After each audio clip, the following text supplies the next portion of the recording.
Welcome to today's deep dive. So today we are looking at a recent report from Morocco World News, and it's detailing this chaotic New York City sports riot and a pretty massive celebrity intervention. Yeah, it's quite the story. Right. So our mission today is to unpack how this terrifying display of mob mentality just, well, unexpectedly triggered this heartwarming viral wave of cross-cultural solidarity. Which is exactly what happened with Nuruddin Bitat. He's this 59-year-old Algerian immigrant cab driver who was, he was nearly killed by a celebrating sports mob. Yeah, and we're exploring how Grammy-nominated rapper French Montana actually stepped in to change his life. Because usually, we associate massive sports victories with parades and civic pride, right? Absolutely. But if you just turn the camera slightly, you find these moments where celebration mutates into something incredibly dangerous. It's really a clear window into how collective euphoria can basically short-circuit basic human empathy. All right, so let's set the scene here. June 11th, 2026. The New York Knicks have just erased a 29-point deficit to win Game 4 of the NBA Finals. A massive comeback. Exactly. So the streets are totally erupting. And Nuruddin is simply trying to do his job, driving his taxi through the city when this massive crowd just swarms his car. Terrifying. It really is. They drag him out by the neck, try to destroy the vehicle, and they're all screaming, "Nixon 5!" the whole time. See, the psychological mechanism driving this is what we call de-individuation. When individuals merge into this uniform, hyper-aroused crowd, the brain's accountability center essentially just powers down. So they just kind of lose themselves in the mob. Exactly.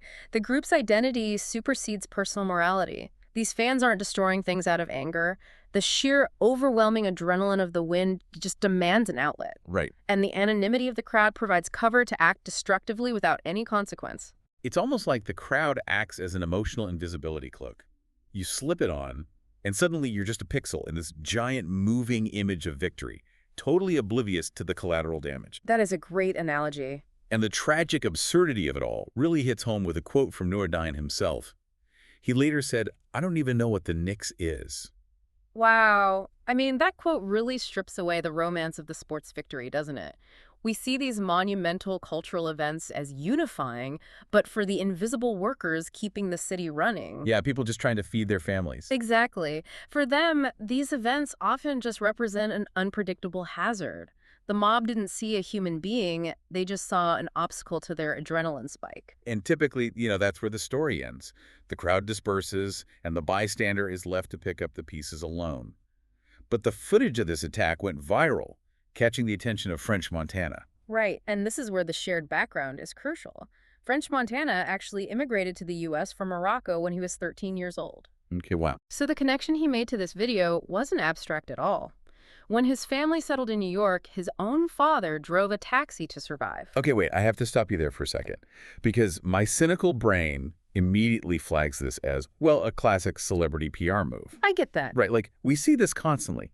A famous person spots a trending tragedy, throws some cash at it to get their name in the headlines, and moves on.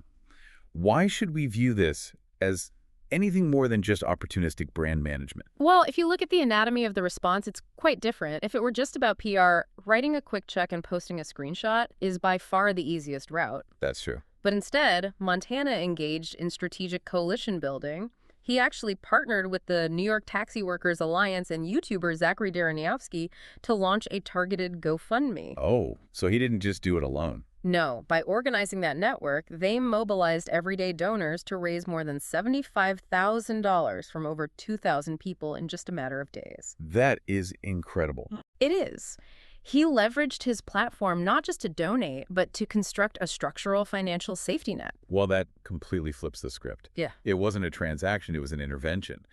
He recognized a shared immigrant experience and used his cultural capital to build a community around someone who really needed it. Exactly. And that intervention created lasting change for Nuruddin.